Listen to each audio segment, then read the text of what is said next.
Entonces lo voy a invitar, hermanos, que abran sus Biblias en 1 Corintios capítulo 1. No hay nadie que nos visita por primera vez hoy, ¿verdad? ¿Todos ya han venido antes? Sí, ¿hay alguien que nos visita por primera vez? Sí, está la hermana Darlene. ¿Su nombre de nuevo? Liliana. Dios le bendiga y bienvenida en este lugar. Amén. ¿Alguien más es todo, verdad? Todos los más son ya de casa. Muy bien. Muy bien, hermana Liliana, al final del servicio queremos, en agradecimiento por su visita, ofrecerle un obsequio. Entonces, si nos puede hacer el favor de ir a aquella mesa que está allá, a mi mano derecha, allá en atrás, para que le den un obsequio. Amén. Gracias por estar aquí. Bien, abrimos nuestras Biblias, hermanos, en 1 Corintios. 1 Corintios capítulo 1. Vamos a estar viendo 7 versículos esta noche, del 18 al 25. Y por favor no se espanten con el título del mensaje de esta mañana, de esta noche. Y vean el contexto del título, ¿verdad? Porque no es así para todos, sino para los que se pierden qué es el Evangelio. Unas versiones dicen necedad, otros dicen locura. Pero en realidad, puede ponerlo, hermana, no tenga temor. No tenga temor. No, usted lo escribió, lo escribí yo. Para los que se pierden, hermanos, el Evangelio es una estupidez, es una necedad, es una locura. Hermanos, esa palabra se escucha fuerte, pero la palabra en griego que se usa para traducir en versiones necedad y locura, no envía y no da el significado correcto si no decimos la palabra fuerte, como el mensaje de esta noche, que hasta me estoy deteniendo de decirlo. Pero eso es lo que quiere decir la palabra en el original, que es el Evangelio para aquellos que se pierden. Para aquellos que se pierden. Dice la estupidez del Evangelio para el que se pierde. ¿Ok? Entonces, hermanos, vamos a entrar y vamos a estar leyendo la Escritura conforme vayamos pasando por ella. Hermanos, algunos piensan que la salvación se obtiene a la manera que ellos han diseñado. Hay personas en este mundo caminando y usted le puede preguntar, ¿usted es salvo? ¿Usted va a ser salvo? ¿Usted ya es salvo? Y esas personas le van a decir que sí. Y le van a decir, hermanos, que sí, porque ellos han hecho una gran cantidad de cosas. Son personas ejemplares. Son personas buenas. Son personas que no le hacen daño a nadie. Son personas que en sí viven caminando en esta tierra pensando que ya han logrado la salvación, cuando en realidad no la han logrado aún. Básicamente, hermano, las religiones del mundo se centran en las obras. Usted mira cualquier religión, excepto el cristianismo bien enseñado. El cristianismo bien enseñado, porque hay otras religiones también que se dicen cristianos, hermanos, y ellos se basan mucho en las obras. La salvación no es por obras, eso está clarísimo en las Escrituras. Vayamos a Efesios capítulo 2, versículos 8 y 9. No es por obras, porque si fuera por obras, hermanos, yo me pudiera gloriar, me pudiera levantar el cuello y decir, yo logré esto. Yo pudiera llegar al cielo y en ese momento de entrar al cielo decir, yo me gané el estar aquí. Pero no hay ninguna sola persona en el cielo el día de hoy que se haya ganado el cielo por sus méritos, por sus obras. Todas las demás religiones buscan qué van a hacer para poder lograr. De hecho, la religión es eso, hermanos. La religión es todo aquello que el ser humano trata de hacer para ganar la salvación, para tener una comunión con Dios. ¿Qué es lo que tratan de hacer? Obras. Mire, cualquier religión, incluso algunas ramas del cristianismo, se basan en las obras. Se necesita hacer algo para obtener. Algunos hacen sacrificios. Otros se mutilan a sí mismos, ¿verdad? Dígame que no ha visto esas imágenes. Se automutilan. Viven vidas en la desolación, hermanos. Se apartan. Se van lejos de la sociedad porque ellos piensan que estando dentro de la ciudad, dentro de la sociedad, ahí es donde peligran más y estamos más susceptibles a cometer pecados en contra de Dios. Cuando no saben que el pecado lo llevan dentro. Porque la palabra del Señor es clara, que tenemos una naturaleza pecaminosa. Que si no fuera por el control del Espíritu y por el sacrificio de Jesucristo en la cruz del Calvario, que nos hizo libres del dominio del pecado, estaríamos aún dominados por el pecado. Se van lejos de esas personas. Se van caminando algunas personas sobre rodillas por largas distancias y diciendo, estoy pagando una manda. Así le dicen, ¿verdad? Nunca estuve en esa religión, pero van pagando mandas, queriendo ganarse el favor, la gracia de Dios, cuando es algo que no se puede ganar. De hecho, las Escrituras, hermanos, y esto es algo fuerte, la segunda cosa fuerte en esta noche, que yo sé que mi esposa me va a decir, me va a dar unos consejos al final. Pero, y es bueno, hermanos, porque a veces uno... Pero, hermanos, la palabra del Señor nos dice que nuestras obras para el Señor son como trapos de inmundicia. Y cuando uno dice trapos de inmundicia se escucha bien, se escucha decente. Pero si usted sabe, hermano, que esa palabra en la Biblia, en el lenguaje original, es un trapo de menstruación. Eso es lo que es. Cuando nosotros tratamos de hacer algo para ganarnos el favor de Dios, no podemos hacer absolutamente nada para ganarnos su favor. Es por pura gracia que somos salvos, hermanos. Por pura gracia.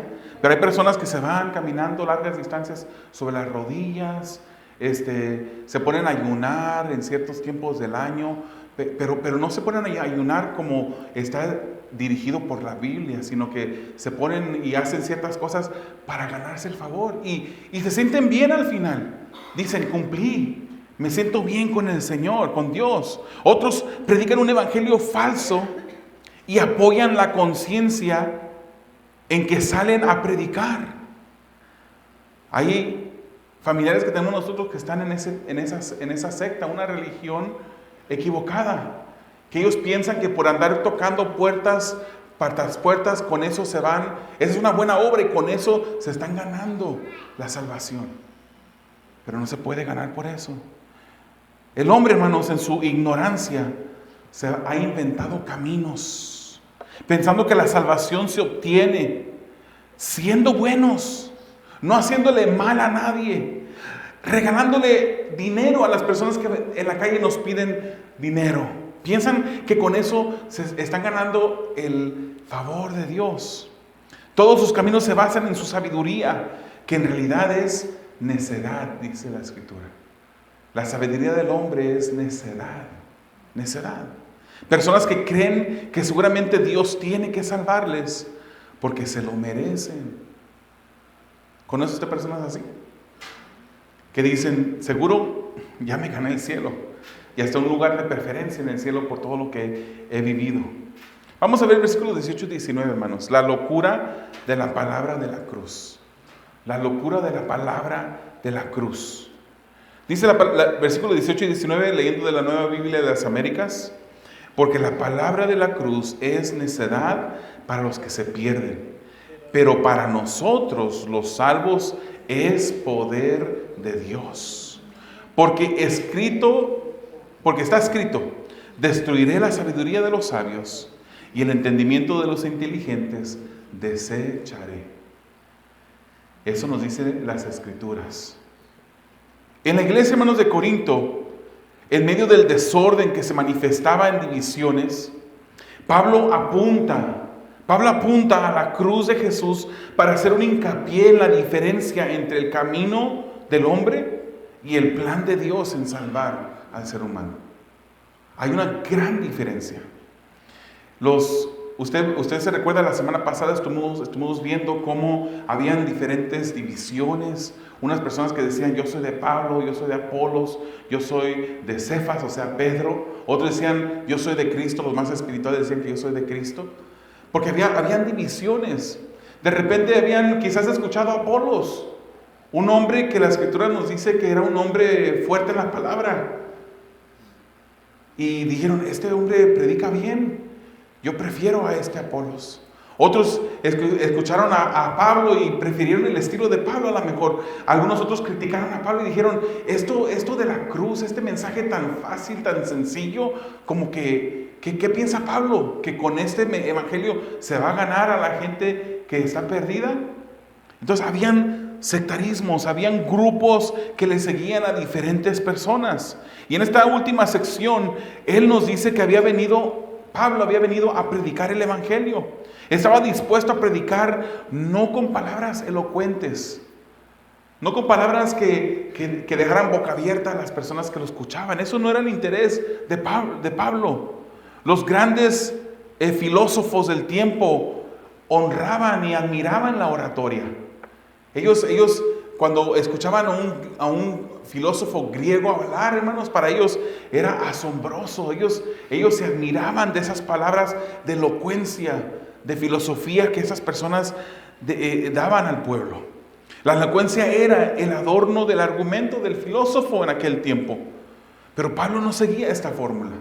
Él no había venido a predicar como ellos. Él no venía a dar discursos como ellos. Él predicó directa y puramente para que la cruz de Cristo no perdiera valor ni fuerza. Y él lo dice, hermanos, si usted mira los primeros capítulos de este libro de 1 Corintios, usted va a ver cómo el apóstol Pablo decía una y otra vez. Él había venido no con elocuencias, él no había venido más que para predicar a Cristo y a este crucificado. Un mensaje que para la gente que es necia, que es loca, que es como la palabra del título del mensaje de esta noche, que no quiere tomar en cuenta a Dios, pues es necedad eso, es una locura. ¿Cómo que Dios va a salvar a la humanidad por medio de un hombre que ni siquiera fue un hombre que tuviese muchos seguidores? Por un tiempo los tuvo, pero al final lo dejaron, hasta sus discípulos lo abandonaron. Un hombre que en nuestro pensar humano pudiéramos decir, es un hombre fracasado, que no tuvo una gran multitud, una iglesia de miles y miles de personas como hoy en día hay.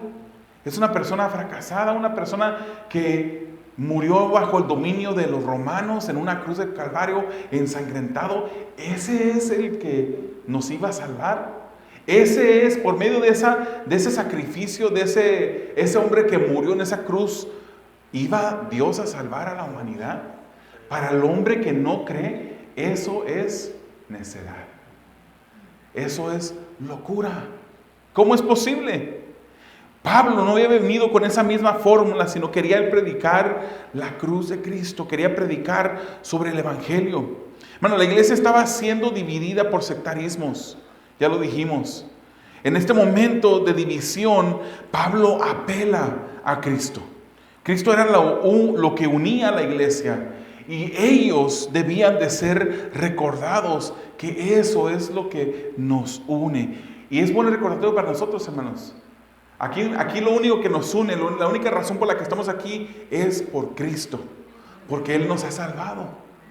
Venimos y estudiamos la palabra. ¿Por qué? Porque es palabra de Dios, palabra de Jesús, palabra del Espíritu Santo, palabra del Padre. Y a nosotros nos mueve eso. Eso es nuestra motivación. Esa debe de ser la causa de unidad dentro de la iglesia. El mensaje de la cruz también podía causar división, pero causa división entre los que no son de Dios y los que son de Dios.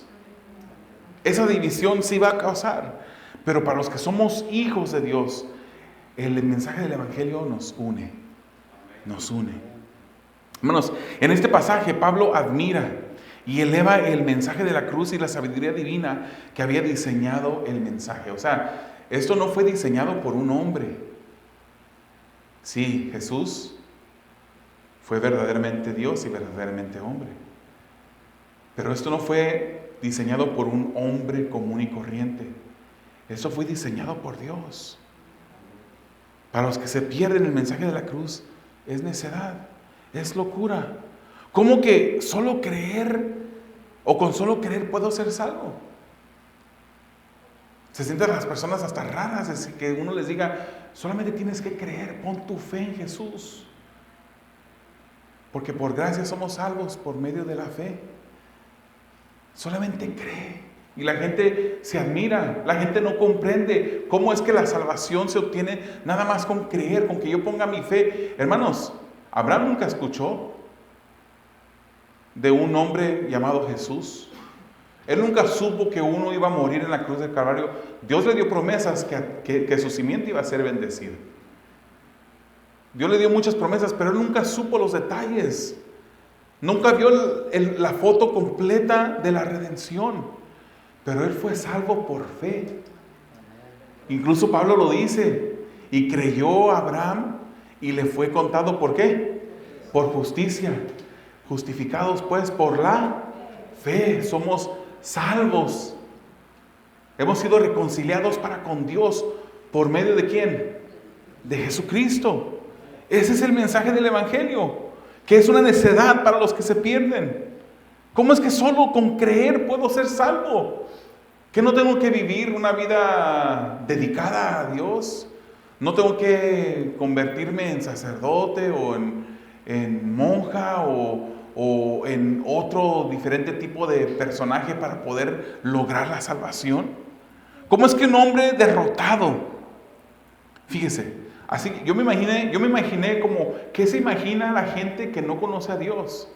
Y que dice, eso es una locura. Ellos describirían de esta manera y harían esta pregunta: ¿cómo es que un hombre derrotado y abandonado sobre una cruz, que está siendo claramente oprimido por sus verdugos, puede cargar sobre él la salvación del mundo? El hombre natural no comprende las cosas espirituales, ni las va a comprender, porque han de discernirse espiritualmente. Los necios del mundo miran la cruz como un hecho inútil, sin ningún valor ni fin. La gente del tiempo, hermanos, podía haber aceptado un rey que viniera cabalgando sobre un caballo grande y poderoso, con un ejército que le siguiera, y ellos pudieron verlo aceptado más fácilmente, porque eso en la lógica humana tiene más sentido. Un hombre dirigiendo un ejército poderoso que viene a libertarlos de la opresión de los romanos. Ahora sí estamos hablando, lógicamente estamos hablando. Ellos pudieran haber aceptado también a la salvación a través de un gobernante que lograra la paz, que lograra traer incluso a lo mejor una bonanza económica.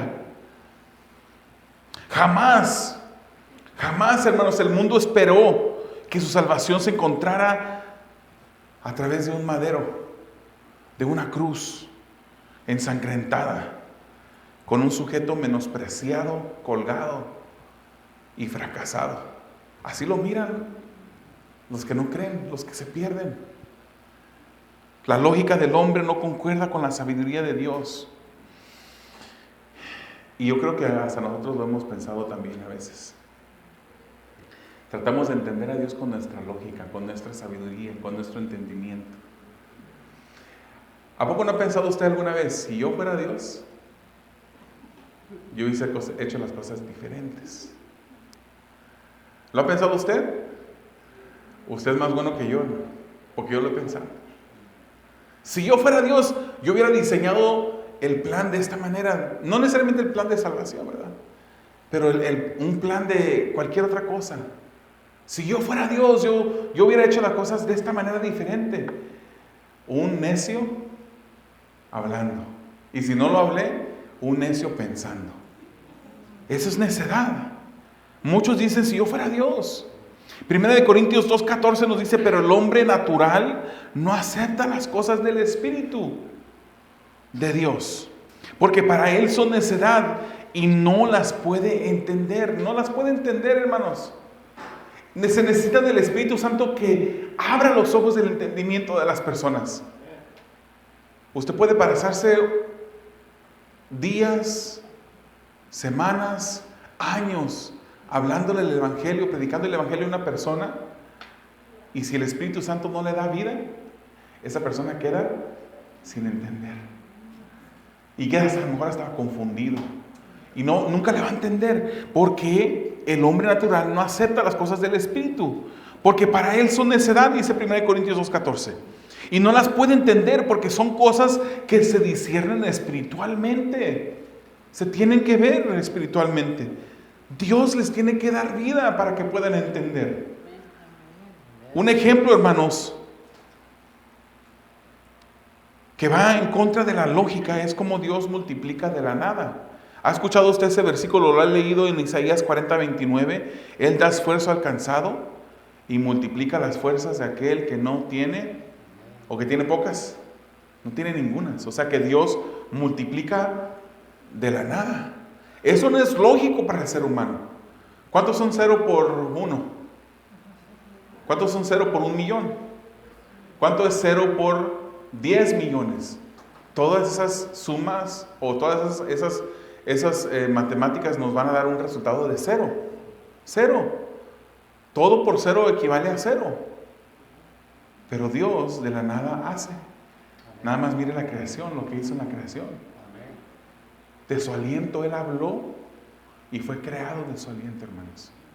Y ese mismo aliento que creó los cielos, la tierra, las estrellas, que creó al hombre con el aliento de su boca, es el mismo poder, hermanos, que encontramos ahora en la Biblia. Es el mismo poder que encontramos detrás del mensaje del Evangelio, que es el que salva, el que renueva, el que transforma. Una persona puede hacer un sacrificio y puede hacerlo hasta por un tiempo, un sacrificio de honrar a Dios y de tratar de ser mejor persona, pero a la larga no va a poder, y aunque pudiera, ya ha pecado y nunca va a poder lograr la salvación. Otro ejemplo que va en contra de nuestra lógica es como Dios, hermanos, en su economía, cuando se pierde es cuando se gana. ¿Qué dice Juan 12:24? En verdad les digo que si el grano de trigo no cae en tierra y muere, se queda solo. Agarre un pedacito, un granito de trigo y guárdelo en la alacena. Y venga después, 10 años después, y vea cuántos granitos más se han multiplicado. Ni uno. Sigue siendo el mismo grano de trigo que usted puso en la alacena. Pero dice la Escritura, es necesario que el grano de trigo, si no cae en tierra y muere, se queda solo. Pero si muere, produce mucho fruto. Jesucristo que tuvo que morir primero. Y su muerte causó mucho fruto. Estamos aquí nosotros por eso, por su sacrificio. Hermanos, para nosotros los que somos salvos, esa imagen de aparente derrota de ese Jesús ensangrentado en la cruz, parecía derrotado ahí. Esa imagen que parecía una persona ya sin esperanza. Esa imagen que miraba la gente desaliento en esa imagen. Desmoralización, duda, soledad, quizás hasta fraude, hermanos. Hermanos, imagínense las personas que quizás lo miraron allá después de haber dicho que Él era el Hijo de Dios, después de haber predicado todo lo que predicó, y ¿qué habrán pensado? Y decía que era el Hijo de Dios. No tenía lógica para ellos, era una necedad para ellos. Pero para nosotros, hermanos, esa imagen muestra el acto singular de poder divino que cambió la historia de la humanidad. Es el acto singular que cambió mi vida y cambió su vida. Y por eso estamos agradecidos con el Señor. Muestra también la sabiduría divina que voltea de cabeza la sabiduría humana. ¿Cómo es posible? Este pasaje, hermanos, recuerda a los cristianos de Corinto y nos recuerda a nosotros también lo que nos une, lo que les unía a ellos, el mensaje de la cruz y la sabiduría detrás del mismo mensaje. Sin embargo, Pablo también se encarga de dejar al descubierto la evidente diferencia entre dos grupos. Y aquí lo menciona: los que se pierden y los que son salvos. ¿En qué grupo estás tú, hermano? Si eres hermano, estás en el grupo de los salvos. Pero si solamente eres amigo, no estás en el grupo de los salvos, estás en el grupo de los que se pierden. ¿Podrá haber una persona que es simpatizante del Evangelio, que le gusta estar entre los cristianos, le gusta hasta escuchar las cosas bonitas que dicen cuando se predica, y no ser hijo de Dios y estar aún perdido? Yo digo que sí, hermanos. Pablo también se encarga de hacer esta división entre los que se pierden y los que son salvos. Él lo menciona aquí. Los que se pierden tienen un estándar de pseudo sabiduría promulgada por necios que se creen sabios, y entendimiento ciego con el que los tontos inteligentes de este mundo se jactan. Eso es lo que está pasando aquí, hermanos. Personas que dicen, yo me he ganado la salvación. Hermanos, y aquí en este pasaje, Pablo dice como está escrito. Y cuando él dice como está escrito, le está hablando de lo que está escrito en el Antiguo Testamento. Él cita aquí Isaías 29:14. Y quiero leérselo a ustedes. Dice así: por tanto, volveré a hacer maravillas con este pueblo. Ese es el Señor hablando a través del profeta. Prodigios maravillosos. Y perecerá la sabiduría de sus sabios, y se eclipsará el entendimiento de sus entendidos. Esto es lo que Pablo está citando ahora aquí en 1 de Corintios. Les está recordando a la iglesia de Corinto lo que decía Isaías 29:14. Obviamente en aquel tiempo no había capítulo 29, versículo 14, pero él cita este versículo que ahora tenemos dividido en este número. El contexto de este pasaje, hermanos, del Antiguo Testamento identifica la hipocresía de un pueblo que con palabras buscaba honrar a Dios, pero al fin sus palabras eran huecas, porque su corazón estaba lejos de Dios. Estas personas diseñan sus maneras de agradar a Dios, guiados por su propia inteligencia y su sabiduría. Pero este pueblo se equivoca diciendo que Dios, incluso ahí vemos el contexto, dicen ellos que Dios no es hacedor. Dicen ellos que tampoco Dios tiene entendimiento. O sea, que hay personas que diseñan un camino de salvación, pero un día se van a dar cuenta que ese camino fue el camino equivocado. Los sabios de este mundo han creado dioses, hermanos, de sí mismos. Se miran como un Dios. Se han dado a sí mismos la autoridad o el designio de poder crear un plan de salvación para sus propias vidas, y están equivocados. Solamente Dios salva. Y solamente salva a través del camino que Él estableció, que es Cristo. ¿Qué es Cristo? Pero un día, hermanos, Dios destruirá, dice la Escritura, su sabiduría y entendimiento. Vamos al versículo 20 al 23. Y veamos la ausencia de la sabiduría humana ante la sabiduría de Dios. Versículo 20 dice así. Pablo pregunta: ¿dónde está el sabio? ¿Dónde está el escriba? ¿Dónde está el que sabe discutir en este siglo? ¿No ha hecho Dios que la sabiduría de este mundo sea necedad? Pues ya que en la sabiduría de Dios el mundo no conoció a Dios por medio de su propia sabiduría, agradó a Dios mediante la necedad de la predicación salvar a los que creen. ¿Es esto, acaso Pablo le está llamando la predicación una necedad, una locura? Así lo miran los que se pierden. Y es por eso que Pablo dice la necedad de la predicación. Porque en verdad, dice el versículo 22, los judíos piden señales y los griegos buscan sabiduría, pero nosotros predicamos a Cristo crucificado, piedra de tropiezo para los judíos y necedad para los gentiles. Hermanos, delante de un Dios en cuyo ser habita la plenitud de la sabiduría, de un Dios que todo lo sabe, de un Dios que nunca ha perdido ningún argumento, Pablo hace estas preguntas. ¿Dónde están? ¿Dónde están los sabios? Hay personas que creen, que confían en su sabiduría. Pero la Escritura claramente nos dice que no confiemos en nuestro propio entendimiento, que no pongamos nuestra confianza en eso. ¿Dónde está el sabio?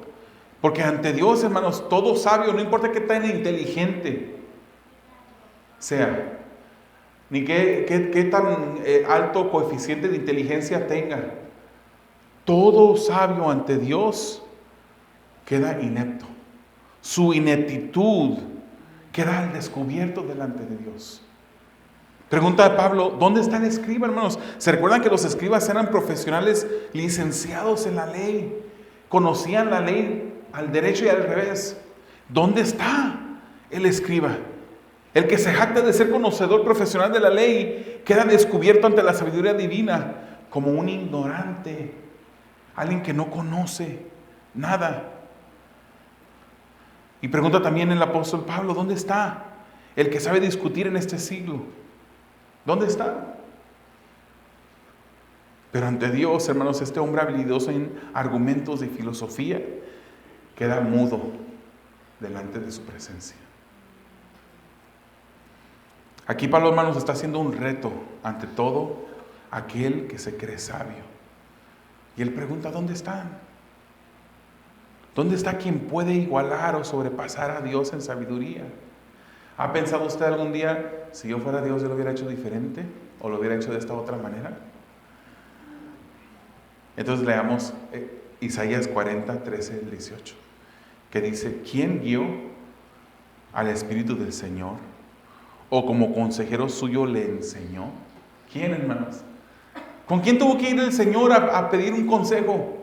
A decirle, mira, pues estoy pensando en hacer así, asá. ¿Qué crees tú? ¿Quién?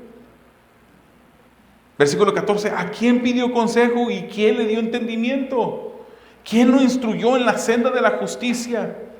Le enseñó conocimiento y le mostró el camino de la inteligencia. ¿Quién?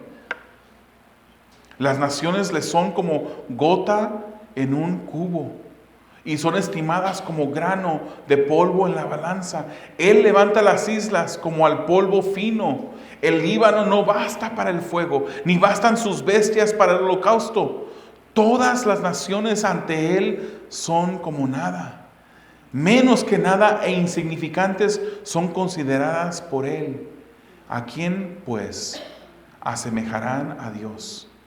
¿O con qué semejanza lo compararán? ¿Quién? ¿Quién es como Dios? Terrible, excelso, maravilloso, grandioso. Un Dios que diseñó las cosas como las diseñó de una manera perfecta, hermanos. Que ni con todos los cerebros del mundo, los más inteligentes, pudiesen haber logrado algo ni siquiera comparable. Dios es inigualable. ¿Dónde están los sabios? ¿Dónde están los escribas? ¿Dónde están los que saben argumentar? Esos filósofos griegos que se paraban en las plazas a dar sus discursos que asombraban a la gente. ¿Dónde están? Quedan destruidos delante de Dios. ¿Quién hubiese podido diseñar un plan de salvación como el de Dios, hermanos? Es como si Pablo estuviera preguntándole si Dios alguna vez le pidió una consulta. Isaías 55:8 dice, porque mis pensamientos no son vuestros pensamientos, ni vuestros caminos mis caminos. Y en esa misma parte de la escritura dice, son más elevados. Hay una gran diferencia entre nosotros y los pensamientos y Dios. Hermanos, llegar hasta el punto, predicadores, decir que somos dioses inclusive. Qué aberración de predicación. ¿Usted ha escuchado a algún hombre predicando y escucha un corto que dice, tú eres un Dios, somos hijos de Dios? Entonces, si somos hijos de Dios, somos diositos. Eso es una aberración, hermanos. No hay nadie, absolutamente nadie que se iguale a Dios. Nadie. ¿Por qué cree que la Escritura dice que cuando Jesucristo dejó su trono, Él no dice que se exaltó y que vino a ser como hombre y se exaltó haciéndolo así? Él dice que se humilló. El Dios eterno, el Dios perfecto, justo, poderoso, perfectamente poderoso, deja su trono, deja el cielo y se humilla. Se humilla de tal manera, hermanos, que viene a ser un hombre como usted y como yo. Es una humillación grandísima eso. Porque Dios es un Dios excelso. Es un Dios grande. Dios en su sabiduría es quien hace la sabiduría del mundo pura necedad. Y el mundo hoy en día se ha inventado religiones para tratar de alcanzar salvación por medio de sus prácticas, pero todo es fútil, hermanos, es necedad. Y la salvación no se encuentra en filosofías de hombres, que hoy en día las va a encontrar, hermanos, en muchos lugares que se llaman iglesias. Muchos domingos, muchas personas llegan delante de personas los domingos que se dicen ser pastores y les predica filosofías de hombres. Se les predica vana sabiduría demoníaca. Se les predica tendencias humanistas, argumentos sutiles y huecos. Las personas llegan queriendo escuchar las 10 maneras o los 10 pasos que debes de tomar para lograr tu felicidad. O cuál es el camino al éxito. No al éxito espiritual, sino al éxito monetario o al éxito matrimonial. Llegan a las iglesias para escuchar una diferente gama de diferentes enseñanzas, hermanos. Y hoy en día, como hay tantas iglesias, hasta parecía como que hubiese un menú, ¿no? Hoy en día las personas miran las iglesias como un menú. ¿Qué es lo que esta iglesia me puede ofrecer? Y van a diferentes iglesias buscando qué es lo que les pueden ofrecer ahí. A ver si allí les conviene o no les conviene. Es como que estuvieran ordenando, ¿verdad? De un menú. Aquí esta iglesia me gusta por esto. En esta iglesia es algo motivado. Llegué con las pilas vacías. ¿Por qué? Porque no oran toda la semana. Por eso llegan vacías los domingos. Pero en ese día, por esos 40 minutos que estuvieron escuchando el mensaje, estuvieron motivados. Y salen con las pilas llenas, supuestamente. Pero que a la vuelta de la esquina demuestran que sus pilas en realidad están vacías. Motivaciones, predicaciones de motivación es lo que en muchos lugares hay, hermanos. El mundo jamás podrá conocer a Dios por méritos propios, por conocimientos de sabiduría humana. Se han tratado de inventar caminos para salvación inútilmente. Es por eso por lo que Dios diseñó la predicación del Evangelio, para salvar a los que creen. Y el Evangelio es simple, no es difícil. De este lugar, hermanos, ore que siempre se predique el Evangelio y nada más que el Evangelio. A Cristo y a este crucificado. Ese es el motivo, hermanos, de esta reunión.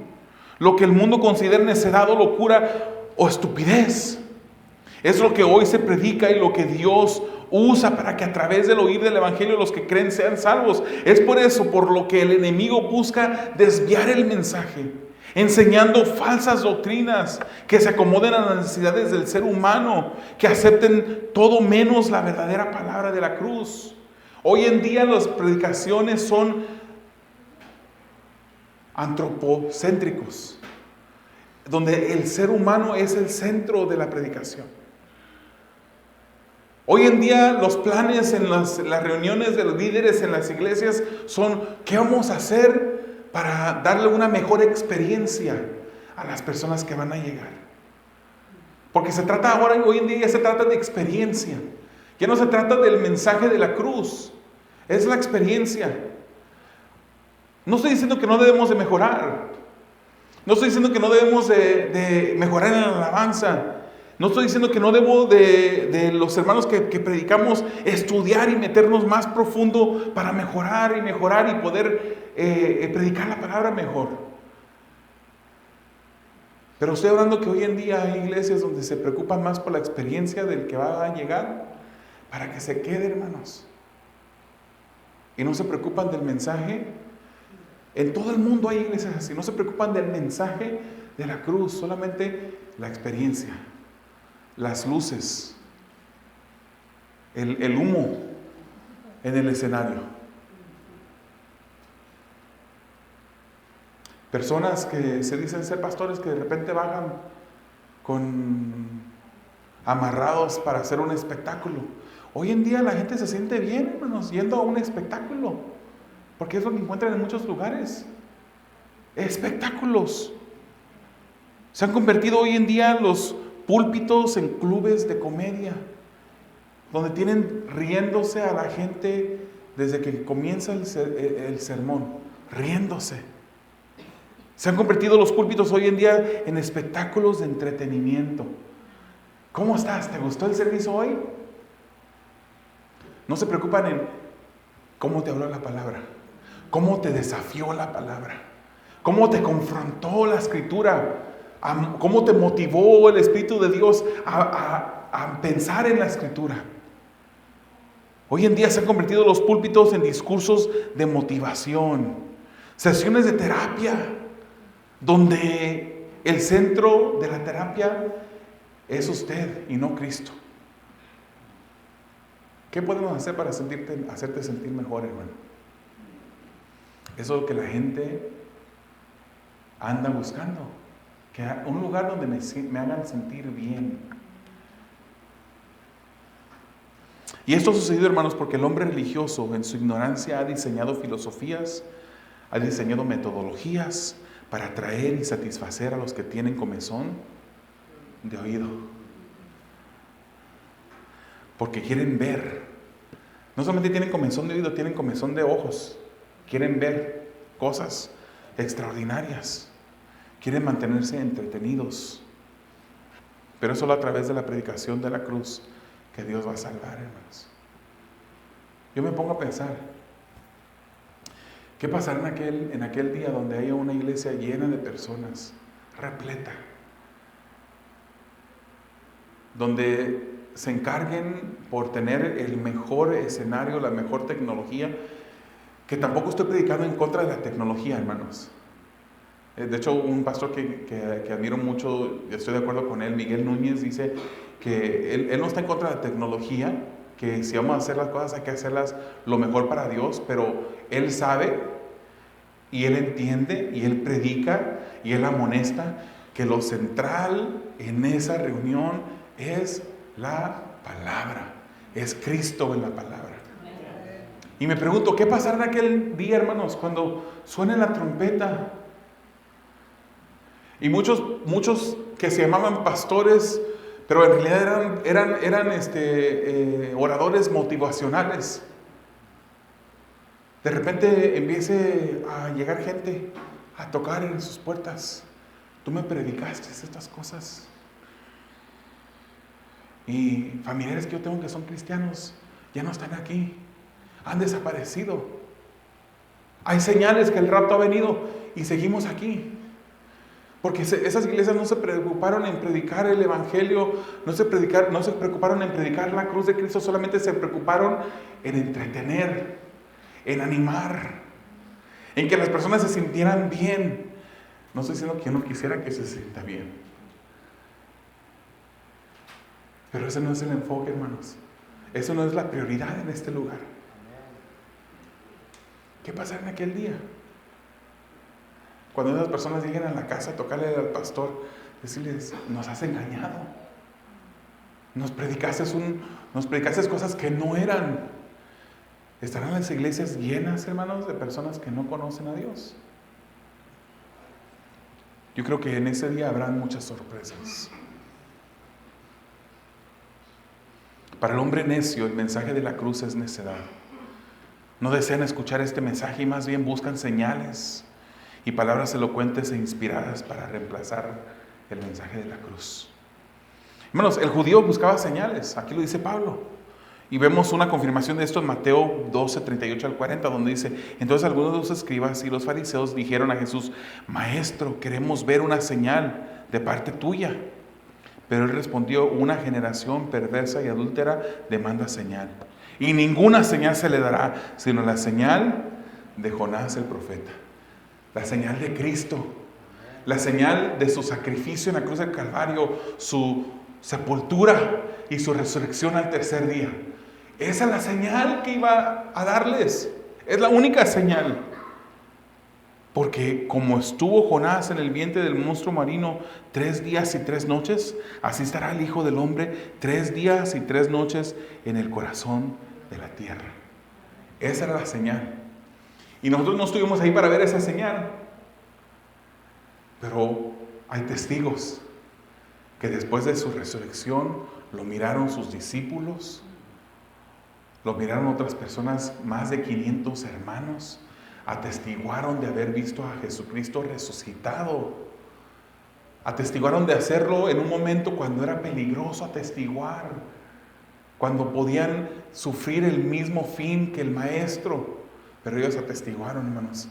Dígame si no vieron a Jesús para haberlo atestiguado, para haber dado testimonio de Él. ¿Lo vieron? Claro que sí. El griego también busca discursos de filosofía, hermanos. Y 1 Corintios 2, 1 al 2, también nos dice Pablo: por eso cuando fui a ustedes, hermanos, proclamándoles el testimonio de Dios, no fui con superioridad de palabra o de sabiduría, porque nada me propuse saber entre ustedes excepto a Jesucristo y a este crucificado. Eso es lo que debemos de predicar. Predicamos toda la Escritura porque toda la Escritura habla de Jesucristo. Toda la Escritura apunta a Jesucristo, al Evangelio, al mensaje de la cruz. Mientras tanto, hermanos, el mundo sigue buscando entretenimiento y motivación. Pero mientras que ese mundo siga buscando entretenimiento y motivación, nosotros seguiremos predicando a Cristo crucificado. Seguiremos predicando. Hermanos, la cruz es el momento culminante de salvación por medio del cual Dios logró mi salvación y su salvación. Y la cruz es nuestra bandera, hermanos. Es nuestra bandera. El estandarte por el cual debe de distinguirse todo púlpito que desea honrar a Dios. Que se predique el mensaje de la cruz. Algunos se van a burlar del mensaje, pero son necios, son locos, son tontos, son la otra palabra. La Biblia no lo dice. No lo dice el hermano David, lo dijo Dios en su palabra. Lo dice Dios. Otros chocarán con el mensaje, mientras otros lo catalogarán como un cuento de hadas. Pero nosotros seguiremos predicando, porque a Él le plació, a Dios se le hizo bueno que a través de la predicación Él salvara a los que creen. Seguimos predicando. Hay personas todavía que no viven, están muertas, andan caminando. Usted los saluda y le devuelven el saludo. Usted les hace una pregunta y le contestan. Allá, en su vecindario, en la calle, en la tienda, pero están muertos. Sigamos predicando a Jesucristo. Para finalizar el versículo 24 y 25, poder de Dios y sabiduría de Dios. Sin embargo, dice, para los llamados, tanto judíos como griegos, Cristo es poder de Dios y sabiduría de Dios. Porque la necedad de Dios es más sabia que los hombres, y la debilidad de Dios es más fuerte que los hombres. Hermanos, para los que somos salvos, no importa de qué nacionalidad seamos, Cristo crucificado es poder. Es la revelación del poder de Dios y la verdadera y única sabiduría de Dios. Romanos 1:16 nos dice: porque no me avergüenzo del Evangelio, porque es poder de Dios para salvación. Es poder de Dios para todo aquel que cree, el judío primeramente y también el griego. Lo sabio del mundo, hermanos, es necedad ante Dios. El poderoso del mundo es debilidad, es débil delante de Dios. En el Cristo crucificado nos gloriaremos siempre, hermanos. Tanto que, como Pablo, deseamos conocer a Cristo. ¿Quiere usted conocer más de Cristo? Ya conoce a Cristo, ¿verdad? En el aspecto de salvación ya conocemos a Cristo, pero queremos conocerlo más. ¿Está seguro? ¿Sabía que Pablo deseaba conocer más a Cristo en sus padecimientos, pasando lo mismo que pasó Jesucristo?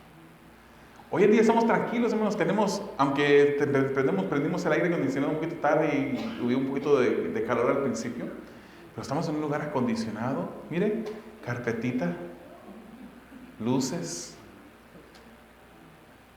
un lugar bonito. Estamos tranquilos, cómodos. No hay una amenaza a la entrada de que alguien pueda entrarse a querer hacernos daño, si no el hermano Pedro no estuviera ahí. ¿No es cierto, hermano? No hay amenaza, estamos bien. Sin persecución. ¿Qué va a pasar el día que comience la persecución, hermanos?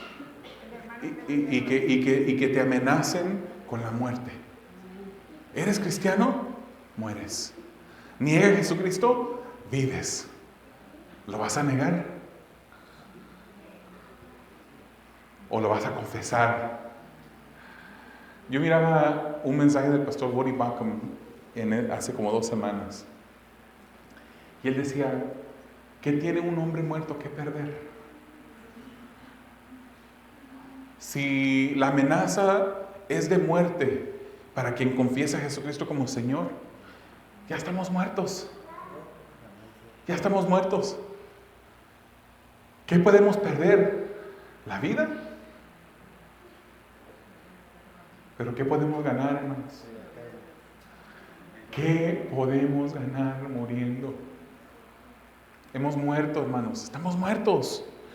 Y Pablo decía en Filipenses 3, y conocerlo a Él, a Jesucristo, el poder de su resurrección y la participación en sus padecimientos, llegando a ser como Él en su muerte, a fin de llegar a la resurrección de entre los muertos.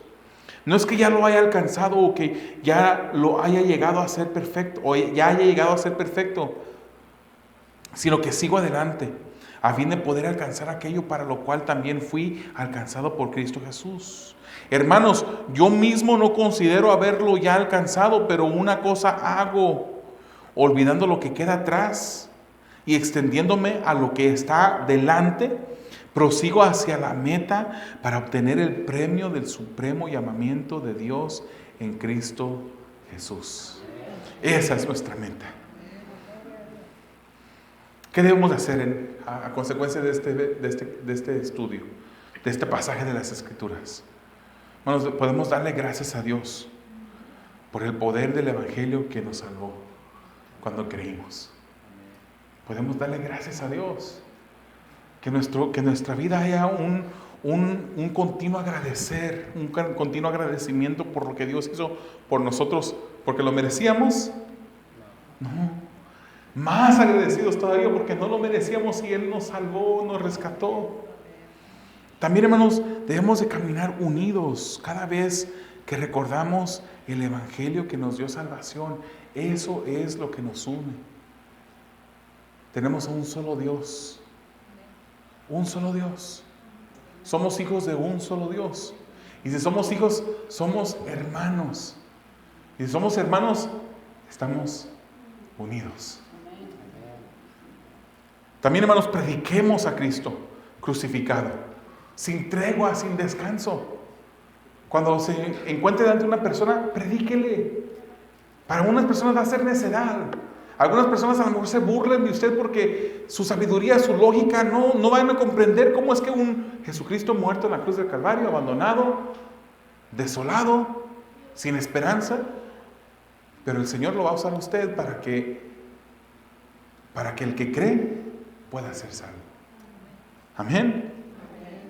También, hermanos, oremos para que el mensaje de la cruz sea revelado a todo el que cree que no lo necesita. Y finalmente pidamos a Dios siempre buscar sabiduría de Dios y no ir nuestras filosofías humanistas, porque eso apelan al yo, hermanos. Esas predicaciones de motivación, un día usted se puede encontrar escuchando un mensaje en YouTube y ¡ay, qué bien me siento escuchando esto!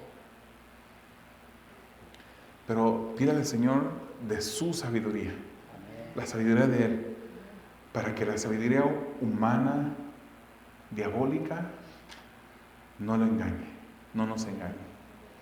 Oremos. Dios eterno, te damos gracias.